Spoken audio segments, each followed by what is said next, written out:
Hello friends. இந்த வீடியோவில் வந்து ஐடிசியோட பேக்கேஜிங் அப்புறம் பேப்பர் பிஸ்னஸ் அதை பற்றி தான் நம்ம வந்து ஃபுல்லாக பார்க்க போகிறோம்.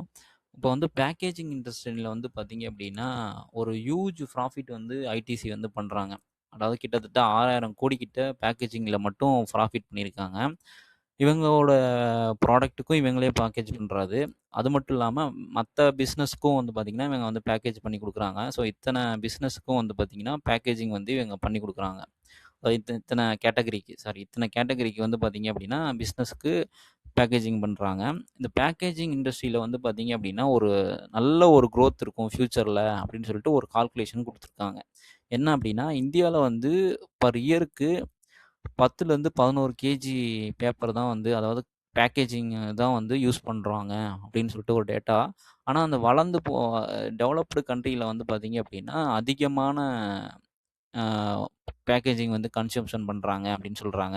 ஸோ இந்தியா வந்து வளர்ந்து வரும் நாடு இருக்கிறனால நிறைய பேர் வந்து பார்த்திங்கன்னா பேக்கேஜிங்கே இல்லாமல் வந்து ப்ராடக்ட் சேல் பண்ணுறாங்க. ஸோ அது மாதிரி நிலைமை எல்லாம் ஃபுல்லாக மாறி எல்லோரும் பேக்கேஜிங் யூஸ் பண்ணும்போது பார்த்தீங்க அப்படின்னா நம்மளுடைய இந்த பேக்கேஜிங் இண்டஸ்ட்ரி வந்து நல்ல ஒரு growth ஆகும். ஃப்யூச்சரில் வந்து நல்ல growth இருக்குது. டெவலப்மெண்ட்டு இன்னும் ஆகிட்டே போகும்போது இன்னும் வந்து நல்லா பேக்கேஜிங் இண்டஸ்ட்ரி வந்து இன்னும் வளர்ந்துக்கிட்டே தான் இருக்கும். அதனால் இப்போ வந்து ஃப்யூச்சர் growth வந்து இன்னும் நல்லா இருக்குது அப்படின்னு சொல்லிட்டு இந்த ஒரு டேட்டா வந்து கொடுத்துருந்தாங்க. அதுக்கப்புறமேட்டு பார்த்தீங்க அப்படின்னா இந்த பேப்பர் இண்டஸ்ட்ரியிலையும் பார்த்தீங்க அப்படின்னா ஒரு நல்ல பிக் ஆப்பர்ச்சுனிட்டி இருக்குன்னு சொல்கிறாங்க. என்னென்னா இப்போ கரண்ட்டாக வந்து பார்த்திங்கன்னா 300 மில்லியன் ஸ்டூடெண்ட்ஸ் வந்து இந்த கிளாஸ்மேட் நோட்ஸ் வந்து யூஸ் பண்ணுறாங்க. ஸோ இது வந்து இந்தியாவிலே வேர்ல்டுலே லார்ஜஸ்ட்டு வந்து பார்த்திங்கன்னா எஜுகேஷன் சிஸ்டம் இருக்கிறது வந்து இந்தியா தான். ஸோ இதில் வந்து நிறைய ஆப்பர்ச்சுனிட்டி வந்து எஜுகேஷன் இண்டஸ்ட்ரிக்கு வந்து நிறைய ஆப்பர்ச்சுனிட்டி வந்து இருக்குது.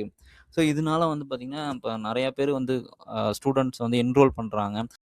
அப்புறமேட்டு பார்த்தீங்க அப்படின்னா இந்த ஐடிசியில் இருக்கக்கூடிய அந்த கிளாஸ்மேட் பிராண்ட்லேயே வந்து பார்த்தீங்க அப்படின்னா நோட் புக்லேயே இதுதான் வந்து லீடராக இருக்குது மார்க்கெட்டில். இதில் வந்து பார்த்தீங்க அப்படின்னா கிளாஸ்மேட்லேயே பேப்பர் கிராஃப்ட்னு சொல்லிட்டு ஒரு இது வந்து கொடுத்துருப்பாங்க. அது வந்து பார்த்தீங்க அப்படின்னா அந்த நோட் புக் யூஸ் பண்ணுற பேப்பர்லாம் வந்து பார்த்தீங்கன்னா எஃப்எஸ்சி சர்டிஃபைடு பேப்பர். சரிங்களா? இது வந்து ரொம்ப ப்ரீமியமான பேப்பரு. எல்லா ஸ்டூடெண்ட்ஸும் எல்லாருக்குமே வந்து இது வந்து ரொம்ப பிடிச்சிருக்கு. இது வந்து நிறைய பேர் வாங்குறாங்க அப்படின்ற மாதிரி வந்து இது இந்த இதில் வந்து சொல்லியிருந்தாங்க. ஸோ இது வந்து எதுக்கு இந்த மாதிரி எஃப்எஸ்சி சர்டிஃபைடு பேப்பர் தான் யூஸ் பண்ணுமா? ஏன் சாதாரண இதெல்லாம் யூஸ் பண்ணக்கூடாதா? அப்படின்னு சொல்லிட்டு நமக்கு எல்லாருக்கும் கொஷின் வரும். அது மட்டும் இல்லாமல் இந்த பேப்பரு இதெல்லாம் இண்டஸ்ட்ரிலாம் வந்து மரத்தெல்லாம் வெட்டுறதை நிறுத்திட்டோம் அப்படின்னா அப்புறம் எப்படி இந்த இண்டஸ்ட்ரிலாம் வளரப்போகுது? அப்புறம் எல்லாம் டிஜிட்டலாக போய்கிட்டு இருக்காங்க. அப்படின்னும்போது இதெல்லாம் அந்தளவுக்கு வளர்கிறதுக்கு எப்படி சாத்தியம் இருக்குது அப்படின்னு சொல்லிட்டு நம்ம கேட்டோம் அப்படின்னா நம்ம பேப்பர் இல்லாமல் எஜுகேஷன் சிஸ்டம் வந்து வர்றது கஷ்டம் தான். எல்லோரும் டிஜிட்டலாக போக முடியாது. இந்த பேப்பருக்கு வந்து பார்த்தீங்க அப்படின்னா ஒரு சர்டைன் க்ரைட்டீரியா வந்து வச்சுருக்காங்க. அதை எப்படி ப்ரொடக்ஷன் பண்ணணும் அப்படின்னு சொல்லிட்டு. ஸோ அதை தான் நம்ம இப்போ பார்ப்போம். ஸோ இது மூலியமா பார்த்தீங்கன்னா இப்போ வந்து எஃப்எஸ்சின்னு சொல்லிட்டு ஒரு அமைப்பு. ஸோ அந்த அமைப்பு வந்து பார்த்தீங்க அப்படின்னா நான் ப்ராஃபிட் ஆர்கனைசேஷனு. இவங்க வந்து அந்த ஃபாரஸ்ட்டை வந்து பாதுகாக்கிறதுல இவங்க தான் வந்து மெயினு. ஸோ இவங்க சொல்கிற ஸ்டாண்டர்டில் தான் வந்து பார்த்தீங்க அப்படின்னா வந்து ஃபாரஸ்ட் வந்து மெயின்டைன் பண்ணணும். ஓகேவா? ஸோ இதுக்கு வந்து பார்த்தீங்க அப்படின்னா என்ன மாதிரி ஸ்டாண்டர்ட் அப்படின்னா இப்போ வந்து காடுகளை வந்து நிறைய பேர் எல்லாம் பேப்பருக்கோசரம் அழிச்சிட்டே இருக்காங்க.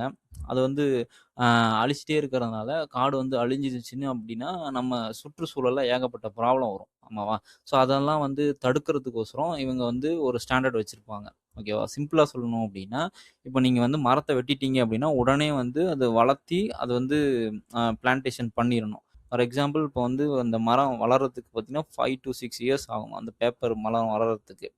ஸோ இது வந்து வெட்டினதுக்கப்புறம் அது உடனே வந்து பிளான்டேஷன் பண்ணி பராமரிச்சிடணும். ஸோ இந்த மாதிரி ஒரு க்ரைட்டீரியாவில் ஐடிசிக்கு வந்து பார்த்தீங்க அப்படின்னா ஒரு 1.5 லேக் ஏரியா, அதாவது ஏக்கரா வந்து நிலங்கள் இருக்குது. அதில் வந்து 25,000 ஃபார்மர்ஸ் வந்து வேலை செய்கிறாங்க. ஸோ இவங்க வந்து பார்த்தீங்க அப்படின்னா அந்த பிளான்டேஷன் நடுறது, அந்த மரம் வளர்ற வரலும் அவங்களுக்கு வந்து வேலை இருக்கும். அந்த மரத்தை வந்து வெட்டி இந்த ஐடிசி கம்பெனியில் கொடுத்துருவாங்க. இதுக்கு வந்து அவங்களுக்கு ஐடிசி கம்பெனி வந்து பே பண்ணுவாங்க. அவங்களுக்கு இதனால அவங்களுக்கு பேமெண்ட்டும் கிடைக்கும். ஓகேவா? ஸோ இந்த மாதிரி வந்து ஒரு சர்டைன் க்ரைட்டீரியாவோட வந்து இந்த ப்ராசஸ் வந்து மேக் பண்ணுறது தான் வந்து எஃப்எஸ்சின்னு சொல்லிட்டு அவங்க சொல்கிறாங்க. ஸோ இங்கே வந்து நம்ம பார்த்துருப்போம். இந்த மாதிரி ஒரு ப்ராசஸில் ஹை குவாலிட்டியான இதில் வந்து பண்ணுறதுனால இந்த பேப்பருக்கு வந்து எஃப்எஸ்சி சர்டிஃபைடு பேப்பர்னு சொல்லி சொல்கிறாங்க. இதை தான் வந்து கிளாஸ்மேட் நோட் புக்ன்ற ஒரு கேட்டகரியில் பேப்பர் கிராஃப்ட்னு சொல்லிட்டு ஒரு இதில் வந்து அதை யூஸ் பண்ணுறாங்க. இது வந்து ப்ரீமியம் குவாலிட்டின்னு சொல்கிறாங்க. சரிங்களா? ஸோ இப்போ இது மாதிரி பண்ணுறதுனால உங்களுக்கு வந்து மரத்தை வந்து வெட்டுறதை வந்து வெட்டிட்டு ப்ளஸ் அது நடவும் செய்கிறதுனால உங்களுக்கு சுற்றுச்சூழல் வந்து திரும்ப திரும்ப அந்த ரீசைக்கிளிங் மாதிரி வந்து நடந்துக்கிட்டே இருக்கும்.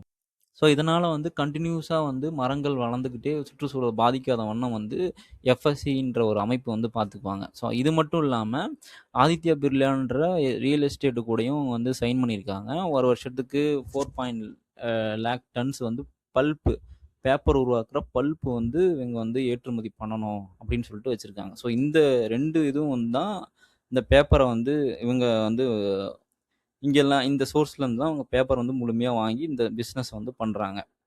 இதில் வந்து ஒரு சின்ன ரிஸ்க் எப்படின்னா என்னென்னா, சைனாக்காரங்க வந்து இந்த மாதிரி பேப்பரை வந்து அதாவது சீப் பேப்பரை வந்து பார்த்தீங்க அப்படின்னா இம்போர்ட் பண்ணுறாங்க இந்தியாவில். இம்போர்ட் பண்ணிக்கிறாங்க. அது மட்டும் இல்லாமல் ஏஎஸ்இஎன் சொல்லிட்டு ஒரு அமைப்பு இருக்குது. Association of South East Asian Nation சொல்லிட்டு.